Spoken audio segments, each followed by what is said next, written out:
Good afternoon. Happy Saturday. Hope everybody's having a great weekend. Jimmy here in Chicago. I'm getting ready to head out to the Wicker Park Fest. But before I head out, I'm going to do a unique story today. We're going to talk about some of the mobbed up cemeteries, some of the graveyards where a lot of Chicago outfit bosses, made men, captains, soldiers, associates, family, friends are all laid to rest. We're also going to talk about some of the victims, some of the men that were killed by the Chicago outfit, where they're buried, as well as some of the informants, some of the rats, snitches that cooperated and testified against the Chicago mob guys. We're going to talk about where those guys are buried. Now, most of my family and friends are resting at Resurrection Mary Cemetery. They're in the southwest suburbs. I don't know of too many mob guys that are laid to rest here, but it's right there on Archer Road, not too far from Willow Springs. And there's a famous bar across the street called Chet's. And what's unique about this cemetery is the story goes a woman by the name of Mary was leaving the bar, Chet's Bar. She got hit by a car, which is no surprise, knowing how some of those maniacs drive up and down Archer Avenue, Archer Road. She got hit, and her ghost still haunts the bar, Archer Road, in the cemetery. The ghost of Resurrection Mary has been spotted several times by different people. You could check out that story on Resurrection Mary. But I bring this up because this is where a lot of my family and friends are resting in peace. Now in Chicago, suburb of Chicago, we've got two main cemeteries where all your mob guys are. Here you got, in Hillside, you got Mount Carmel Cemetery.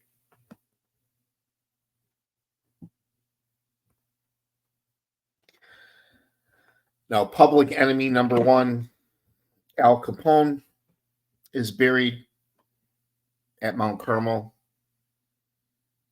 As we all know, this guy came from New York, came to Chicago, and put the Chicago outfit on the map. The feds could never really indict Al Capone. He was always one step ahead of them. However, they eventually got him on taxes. There's nobody more popular in the gangster organized crime genre than Al Capone. This name is known all over the world. For example, a couple of years ago, I was in Stockholm, Sweden. I was touring the factory with my guy. He goes to introduce me to two senior citizens, two older gentlemen that were outside having a cigarette break. As soon as he said, "This is Jim from Chicago," the men stood up. They had a startled look on their face. One of them made a motion with his hand like a gun, and they said, "Al Capone, gangster." I was shocked. I said, no. But that's what kind of reputation Al Capone had all over the world. Same as Chicago.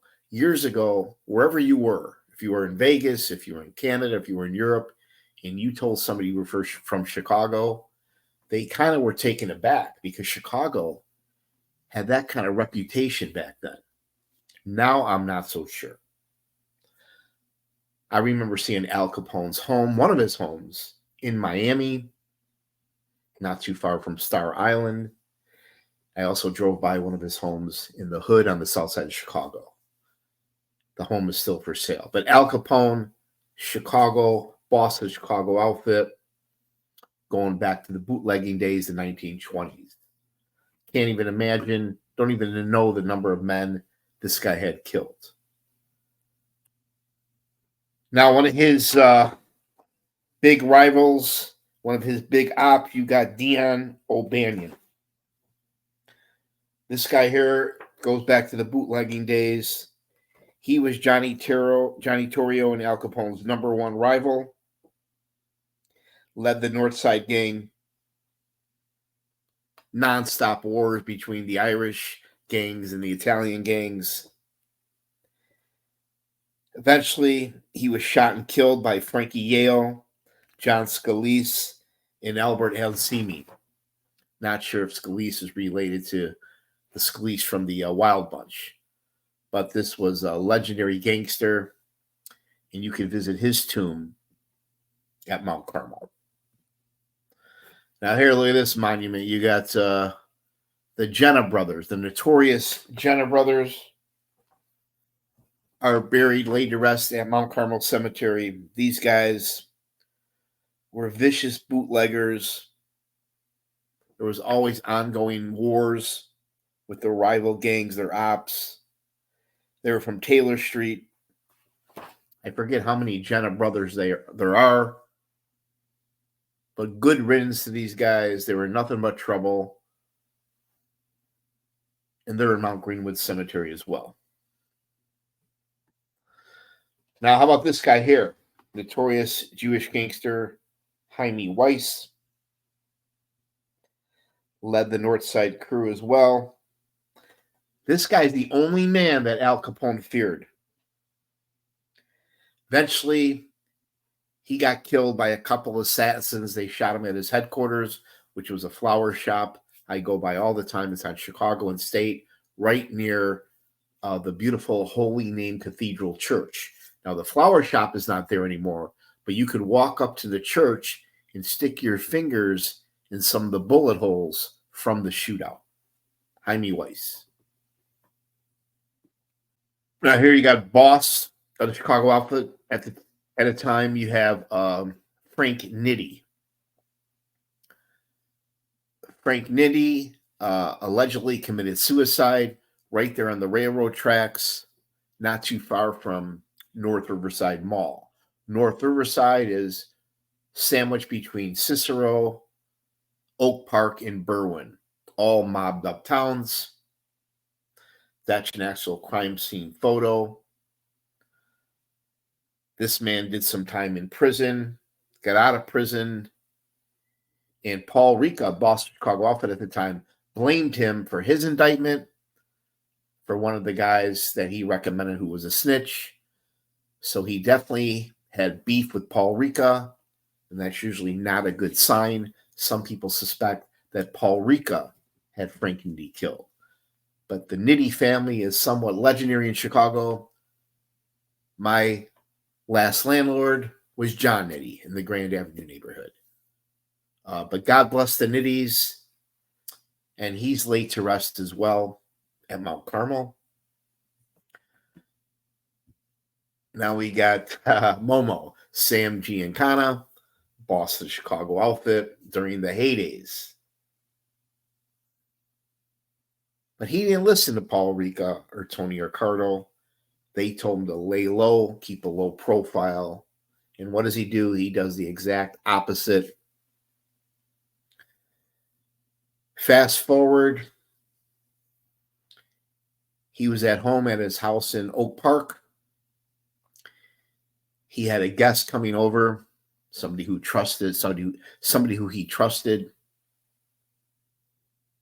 He was cooking my favorite dish, Italian sausage and peppers. When he turned his back, somebody shot him 6-7 times, one time right in the mouth. Unsolved murder today, one of over 1,000 Chicago outfit murders that were not solved. Now, there's a lot of rumors, there's a lot of prime suspects in who killed Giancana. Nick Calabrese claims that it was Tony Ricardo.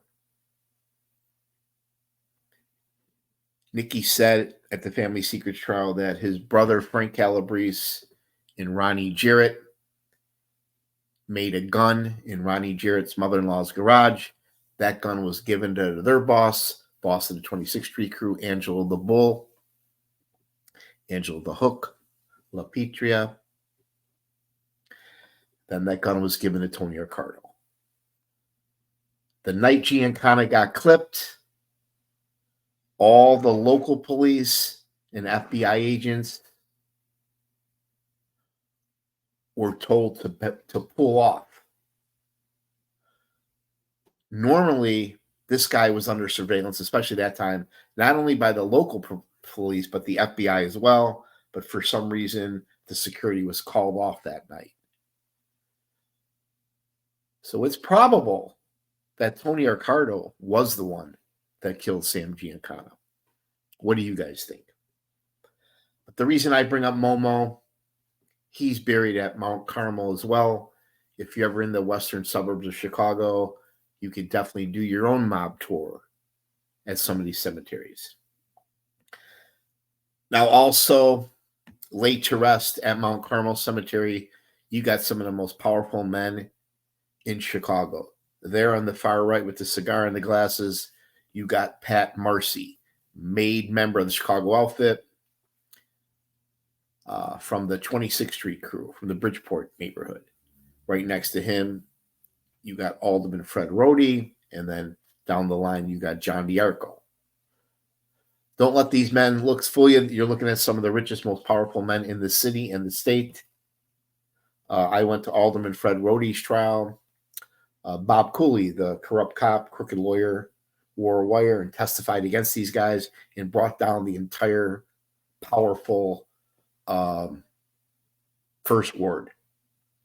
Pat Marcy was too sick to stand trial, but he eventually was convicted and passed away. But all three of these gentlemen, made members of Chicago outfit, powerful aldermen,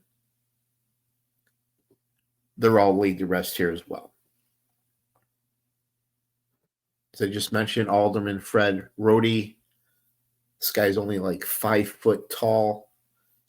Here's him leaving the Dirksen Federal Building during court. You can see John Bulldog Drummond, the best reporter in Chicago, if not the country, is questioning him, trying to get him to answer a few questions. When I seen him, Alderman Rohde at his trial, he was surrounded by all these beautiful Italian women.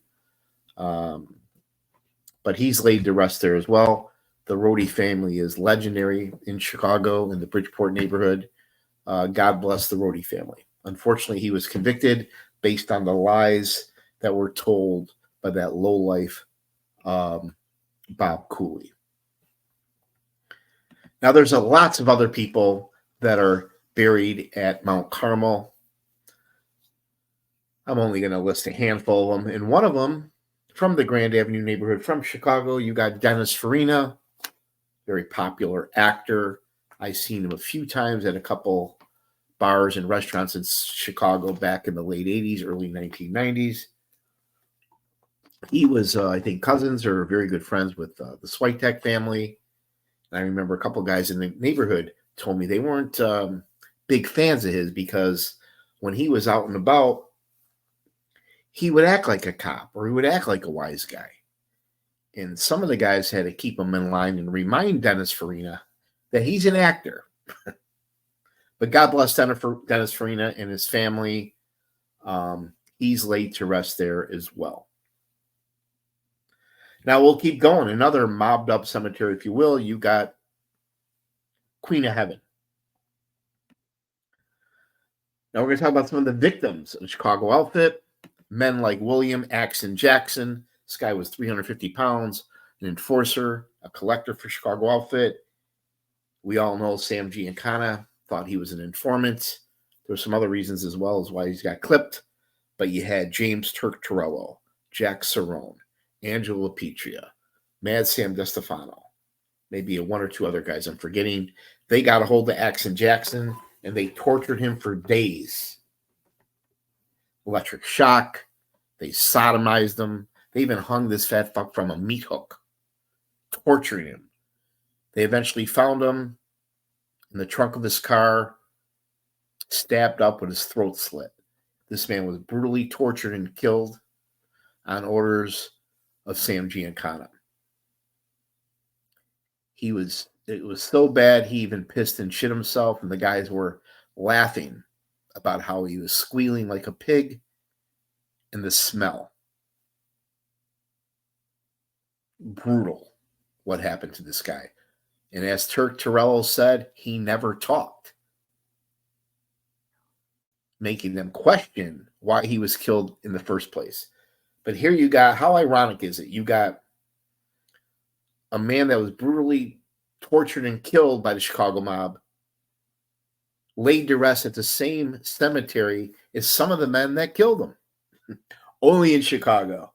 Now we'll keep going. Joey Aiuppa, Joey Dubs, right? Joey O'Brien. This guy goes back to the Al Capone days. Made a fortune in the rackets. He did listen to Paul Ricca and Sam Giancana and kept a low profile. He led the outfit with fear, meaning he believed in violence.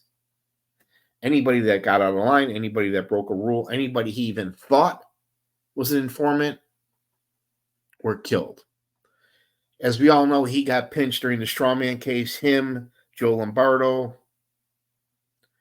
Angelo Petria, Jack Cerrone, a couple guys from Kansas City, Ohio. In strawman, that's where they were skimming millions of dollars from 4 mobbed-up hotel casinos. And right before he went to prison, he met with Carlisi and Joe Nagal, Joe Ferriola, and he told them, I want them both knocked down, referring to the Spilotro brothers. 1 and 2, I don't care how you do it, just do it. He was so pissed off when he gave that order, he was foaming at the mouth. But this is Joey Aiuppa. He was talked about quite a bit at the Sam Carlisi trial and the Family Secrets trial. You can see his gravesite at Queen of Heaven the next time you're in the Chicago area. Now here you got the Spilotro brothers. That's a great picture there of Michael Spilotro, his older brother Tony Spilotro with the sunglasses, next to probably the best defense attorney ever. You got Oscar Goldman. We all know what happened to the Spilotro brothers. They were lured to a house in Bensonville. Michael came down the stairs first. He was greeted by Nick Calabrese with a handshake and a smile. All the men in the basement had on gloves. Nick tackled him, grabbed him by the ankles, while Louis the Mooch, Louis Ebele, strangled him with a rope. Michael went quietly. He didn't put up a fight at all. He was actually wearing some real funny-looking lingerie underwear at the time, which was kind of funny. Tony Spilotro realized the jig is up. He has to say a prayer. Prayer was denied, and all the heavyweights of the Chicago outfit brutally beat, kicked, and stomped Tony Spilotro to death. When they showed the autopsy photo, from his head to his chest was black, blue, and purple. You couldn't even recognize him. These guys were denied a mass because of their criminal history, which I think is complete bullshit. But eventually, after they worked everything out, these 2 brothers are buried at Queen of Heaven. Now, you know, most of these mob guys, I'd like to think, are resting in heaven with their family. But some of them, I'm not sure if they made it to heaven. Men like this, Angelo the Bull, or you got a guy like Mad DeStefano. These guys are, you know, like Roy DeMeo or Tommy Karate. But Angelo the Bull, boss of the 26th Street crew, nobody liked being around this man. He got pinched during the strawman indictment as well with boss of Chicago outfit, Joey Aiuppa. But he didn't hold up too well in prison. He eventually was released, eventually passed away. But he was talked about quite a bit at the Family Secrets trial. And one interesting thing that Nick said was Nick would drop off weekly payments at Angelo Lapetria's fortress, his compound, right there in Bridgeport. You could go by there. It's right by the club. And Nick would stuff a barbecue mitt, stuff it with cash. And he would always put the mitt face down. So Angelo would look out the window, and if he saw that the mitt was face up, He knew there was no money in there. But if he looked out the window onto the deck and he saw that the barbecue mitt was face down, he knew what to do. He would get up, walk out onto the deck, and there'd be thousands of dollars in that barbecue mitt. But I thought that was kind of funny how Nick Calabrese would make his payments to the bull. Angelo Lapetria, hopefully he made amends with the big guy upstairs. God rest his soul. Now, another victim of the Chicago outfit, laid to rest not too far from maybe some of the guys that killed him. You got Richard Kane. Richard Kane was a double agent, right? And you can imagine how dangerous living that kind of life can be. Eventually, it caught up to him. He was at Rosie's Snack Shop right there in my neighborhood, not too far from the Survivor Club, right there on Grand and May. Two masked gunmen walked in. They announced the stick-up. They lined everybody up. One man walked up to Dick Kane and blew his head off with a shotgun. Till this day, Dick Kane's murder remains unsolved. A couple of the prime suspects were Marshall Capone, Joe Lombardo, or Harry Allman. To me, it's got Harry Allman written all over it, but who knows? Funny thing is, though, after they removed the body, Joey Lombardo took some chalk and made an outline sketch of Dick Kane's dead body. And he wrote, here lies Dick Kane. Joey kind of made a joke, did like a chalk outline of the dead body there. But I go past that building all the time, and I always think about those gunmen walking in and blasting Dick Kane right there in Jimmy Kozel's restaurant. Another victim of the Chicago outfit that's buried at Queen of Heaven Cemetery. Again, not too far away from the guys that killed him. You got Richard Chico Ortiz. Him and his Polish buddy, I'm going to call him the Polak, they were two of the 14 murders at the Family Secrets trial. This guy was a Chicago outfit associate, a street guy, a tough guy, drug dealer, and he broke a couple rules. He killed somebody without the outward's permission, and he was also selling drugs. Eventually, the bosses had enough, and they took him out. Nick Calabrese went into great detail how Frank Calabrese, Jimmy DeForti, and Nick Calabrese pulled up in a car. They saw that Chico was not alone. He was with the Polish guy. Jimmy DeForti and Nick Calabrese did not want to do it because they wanted to get him alone. Frank Calabrese pointed the gun at him, ordered him out of the car. Jimmy DeForti and Nick Calabrese got out with shotguns with some serious heavy-duty ammo. Nick Calabrese showed the ladies and gentlemen of the jury how he positioned the rifle, and they shotgun blasted the Polak and Chico. Nick felt a little bad because the Polish guy just happened to be at the wrong place at the wrong time. He was innocent. But both of these men, Chico Ortiz and his friend, the Polak, were shot and killed by DeForti and the Calabrese brothers. During that testimony, Richard Ortiz's son, who's a pretty big guy, was in court every day with his family listening to how Nick Calabrese, Frank Calabrese killed their father. You can just imagine the tension, the drama. I thought for sure the son was going to maybe react and try to go after Frank Calabrese. But he would have been in a lot of trouble if he did. But this is Ortiz again. You don't just have mob guys in here, but you actually have victims of Chicago mob that are all laid to rest at the same cemetery. Now here we got Skids Caruso. This gentleman here, made member of Chicago outfit. His family is legendary in the Chicago Bridgeport neighborhood. Very powerful till this day. I remember I went to Frankie Jr.'s trial at 26 in California when him and a couple of his friends beat up Leonard Clark and another black kid. They got in a lot of trouble. And that was the first time I seen Frank Sr. in court tell off the judge. But this is Skids Caruso, legendary Chicago outfit, made member of the 26th Street crew. He's buried at Queen of Heaven as well. Now you got Tough Tony Capizio.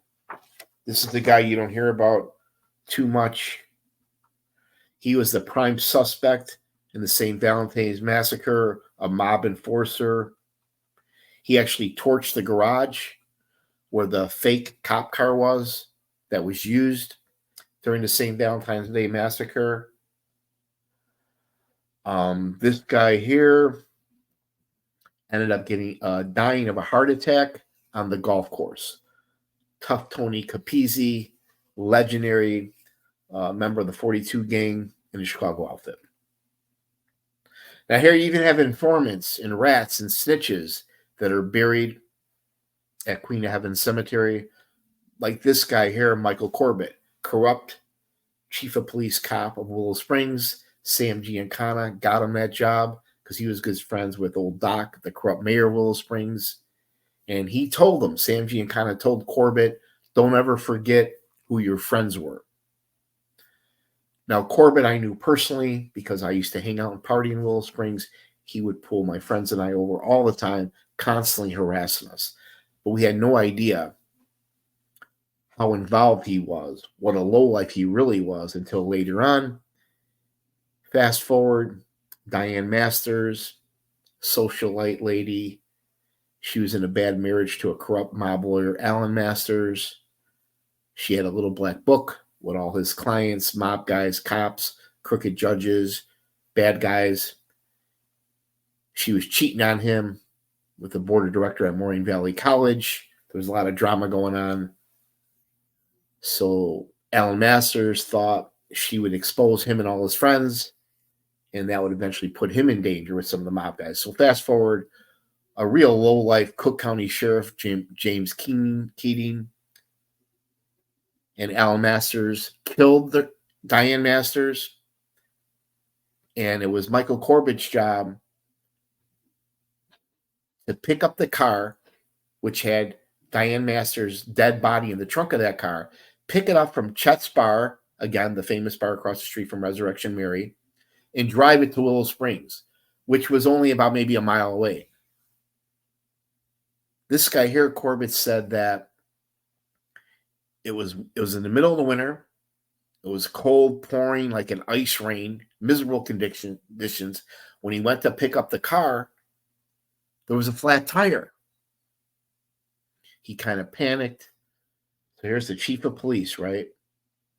Driving a car with a very dead woman's body in it, in the trunk, from Justice, Illinois to Willow Springs, and dumped the car in the canal.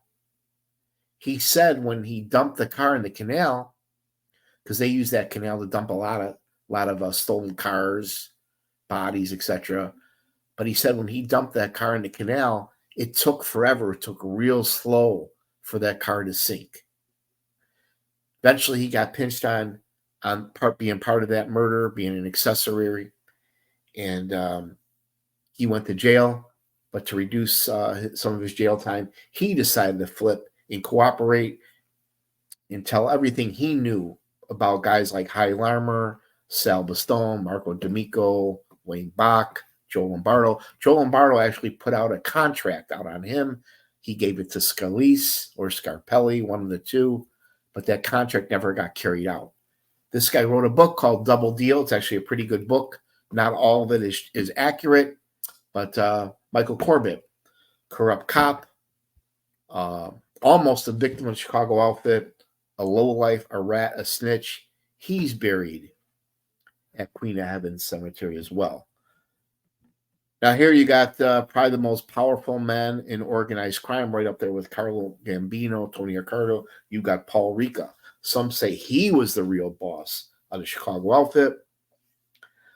One thing I loved about him, he kept a very low profile. That's what he preached to guys like Milwaukee Phil, Gus Alex, Tony Accardo, Joey Upa. Some of them listened, some of them didn't. But one thing interesting story about him, when he was in the can, Tony Accardo posed as a lawyer and would go visit him acting as his attorney, and they would talk in code and talk about their business. But Paul Ricca, legend in the Chicago outfit, he made it what it became. This man made millions of dollars. He's laid to rest at Queen of Heaven Cemetery as well. And this man here is laid to rest at Queen of Heaven Cemetery as well. Tony Ricardo, JB. This guy is probably one of the most powerful, richest men in the country at his time. Led the Chicago outfit by keeping a very low profile. And whenever I think of JB, I think about John Mendel and the burglars that broke into his home in River Forest. They rounded up all the burglars, other burglars, and anybody affiliated to them, and each one of them got brutally tortured and killed by the Chicago outfit. Some of those victims were talked about in great detail by Nick Calabrese at the Family Secrets Trial. And after all the burglars were rounded up that were tortured and killed, a couple of the mob guys, made guys, actually got killed themselves, and they tied up all loose ends. But that's Tony Ricardo. Some people, guys like Nick Calabrese, said that he is the one that killed Sam Giancana. What do you guys think? But a legend. I would go to Mount Carmel Cemetery just to pay my respects to this man.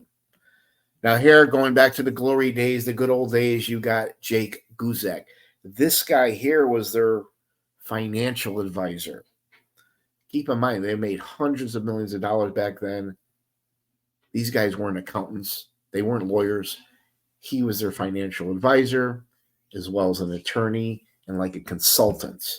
A very powerful guy in the Chicago outfit back in the day, Jake Guzek.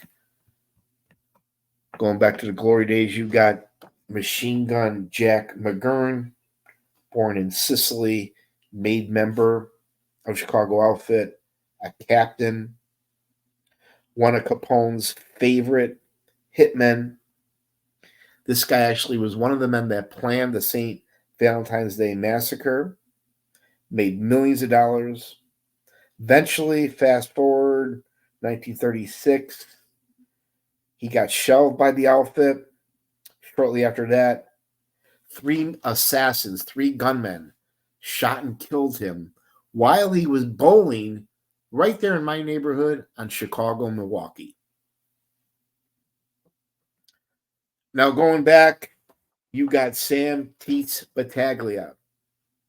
Him and his family are legends in the Chicago outfit. Not only did they make millions of dollars in bootlegging and the rackets, but they made millions of dollars legitimately. Till this day, 2024, I still see Battaglia produce trucks everywhere. They called him Teets because he would tell people, I'll knock out your teats.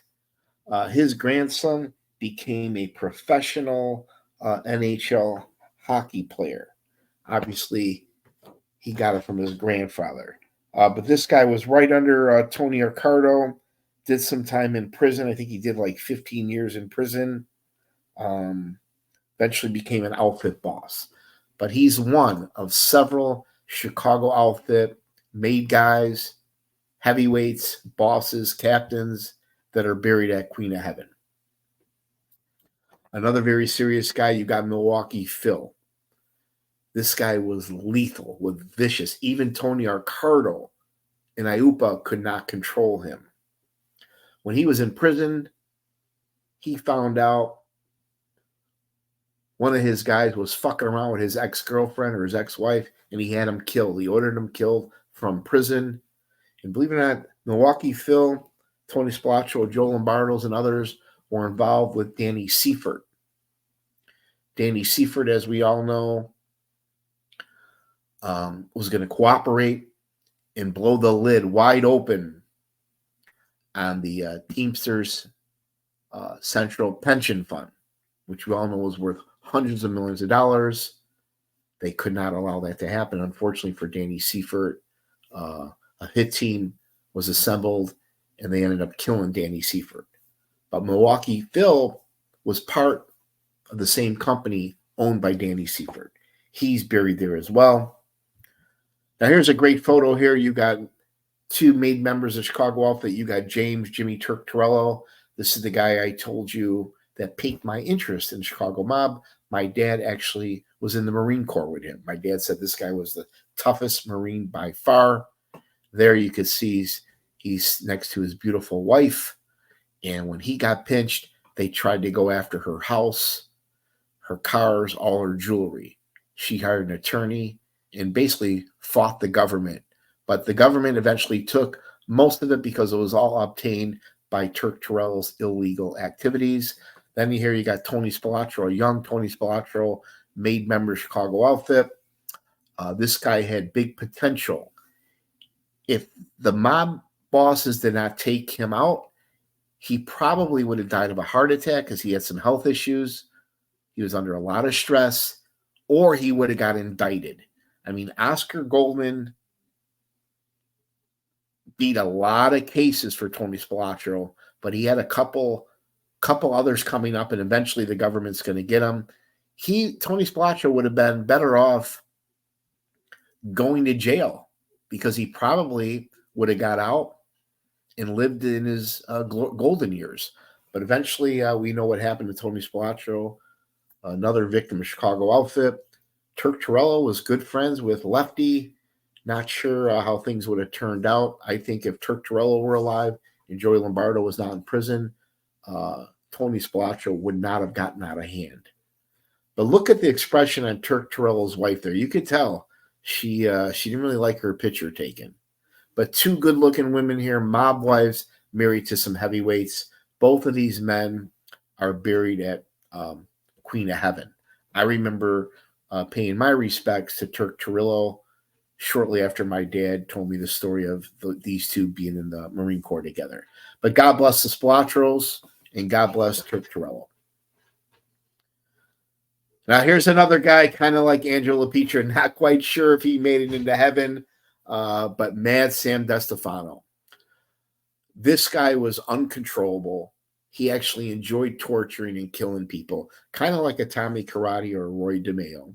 Very sick, evil man. I remember during the Mike Sarno trial, they had World War II Navy veteran Samuel Volpendenzo, the Master Blaster, not only bragging on a wire, bragging on tape about a bomb that he made, but he was telling stories about how Tony Spilotro made, or Tony Accardo made millions of dollars. And he told the story how he said to Sam Volpendenzo, "Come here, Dago, you want to see something?" He took him downstairs, and there was one of Sam's victims being tortured. But this guy was fucking ruthless. Mad Sam DeStefano. Eventually, the outfit bosses had enough of his antics and bullshit. They had his own brother, Mario DeStefano, and Tony Spilotro shotgun blast him right in his home. And they actually blew off his arm.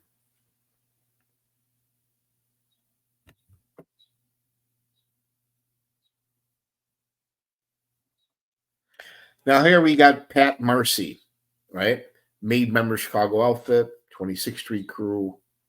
He led the powerful First Ward. He's buried at Queen of Heaven Cemetery, as well as Alderman Fred Rohde and John DiArco. These guys were some of the most powerful men in the city. They handed out all the sweetheart contracts. They issued all the city jobs, permits, liquor licenses, parking tickets. They controlled all the cops. They controlled the Cook County Sheriff's Department. They controlled most of your local businessmen. But most importantly, they controlled their judges. If you were connected, even in a subtle way, to Chicago outfit, if your father or mother had connections, you could actually beat a murder rep for $10,000 going through these men here. Alderman Rohde is buried at Queen of Heaven as well.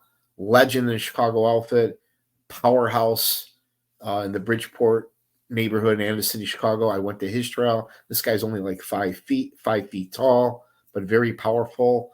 Unfortunately, that low-life lawyer, Bob Cooley, crooked cop lawyer, testified and wore a wire and helped bring down the entire First Ward. When that happened, that crippled the Chicago mob because they lost all their political influence. But here's him leaving the Dirksen Federal Building right there in the lobby. That's usually where all the reporters are. And you can see legendary reporter John Bulldog Drummond talking to Al Rhodey. God bless Al Rhodey and his family. Another victim of the Chicago outfit that's buried at Queen of Heaven Cemetery. You got Nicholas DeAndrea, Chicago outfit associate. He was part of the Chicago Heights crew. He was one of the victims talked about in great detail at the Family Secrets trial. When they tried to kill, it was a botched assassination attempt on Chicago Heights crew Al Pilato. Al Pilato was in the Family Secrets, or the Last Supper photo. So some maniac behind a tree took a couple shots at Al Pilato, hit him, but didn't kill him. So the outfit bosses were furious. They wanted to know who was behind that. So they grabbed Nicholas DeAndrea.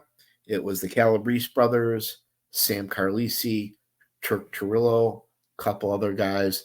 Nick Calabrese testified that in the backseat of the car, Carlisi got carried away and repeatedly kept cracking DeAndrea in the head with the gun. Also, when Jimmy Marcello and Nick Calabrese were locked up together, they talked about when they killed Nicholas DeAndrea, how strong he was. He was really hard to get down, to get a hold of. But this is one of many victims of the Chicago outfit. And luckily for the DeAndrea family, they got some closure. This case was solved based by the cooperation of Nicky Calabrese. But during the trial, just like Chico Ortiz, DeAndrea's son was in court. And this guy, you could tell he worked out. He looked like maybe a pro football player, really tough, strong dude. He was furious when Nick Calabrese went into great detail how him and Jimmy Marcello and Carlisi killed him. I thought for sure he was going to attack Jimmy Marcello or Nick Calabrese. I don't know how DeAndrea's son was able to control himself in the courtroom. But imagine the tension in that courtroom where you're only 10, 15 feet away. But God bless Nicholas DeAndrea. This was one tough son of a bitch. And unfortunately, the outfit bosses wanted him dead. Now, last, one of my good friends, my roommate, Little Stevie. We used to call this guy the mayor of Grand Avenue. Stevie was kind of like a Colosio in The Bronx Tale. He was a little boy that grew up Grand and Ogden, and he was surrounded by all the mob guys. Jimmy Cozzo, Joe Lombardo, Switek, Chrissy Spina, on and on and on. And when this kid was sick, when he was little, he was real sick. So all the guys from the club in the neighborhood chipped in and paid for his doctor expenses and surgeries. He went out to Denver, Colorado, and was treated by a specialist. Unfortunately, a young girl got in a car accident with her mom and dad. She died. But they took this girl's organs and put them into Stevie and saved little Stevie's life. He didn't really get a long time to live. The doctor wasn't sure, maybe 10, 15 years. But he outlived the doctor and nurse's expectation by like 40 years. This kid, he used to hang around at the Joe Lombardo and Mikey Switek's club every single day. That's where I first met him. Him and I became friends. And when they closed the club, this kid was devastated because that's where he spent all his time. Fast forward, his illness caught up to him and he passed away. He was in his early 40s. This guy was somewhat of a legend in the Chicago outfit. He would never, ever talk about any of the mob guys or any of the history of the Grand Avenue. I mean, eventually, every now and then, I would get it out of him, but he really wouldn't talk. But if you ever did a crime with this guy, you don't have to worry because he would not say a word. Very quiet kid, knew to keep his mouth shut. His mom and his brother Billy were loved by some of the outfit guys. But anybody in the Grand Avenue neighborhood knows Stevie Kennedy, my good friend, my roommate. God bless him and his family. I was a pallbearer at the services. And I remember when we buried him, I was walking around Queen of Heaven, and I thought to myself, Stevie, the mayor, you're buried with all the major mob bosses of Chicago. But that's Stevie Kennedy. God bless this man. If you like my Chicago mob trial stories, please hit the like button, subscribe, and share with your friends. I'll share a couple, some of my merch with you guys. I got the little Al Capone, Ralphie Bottles Capone shirt. I've got the famous Last Supper. I got Sam Carlisi wings, Wild Bunch Crew shirt, Joey the Clown. I think next year I'm going to get a little booth with permission and sell some merch at maybe the Taylor Street Fest. We got Alderman Rohde's shirt, and on the back, his campaign slogan, vote for me and nobody gets hurt. Thanks, guys. I'm going to head out. I'm going to check out this fest.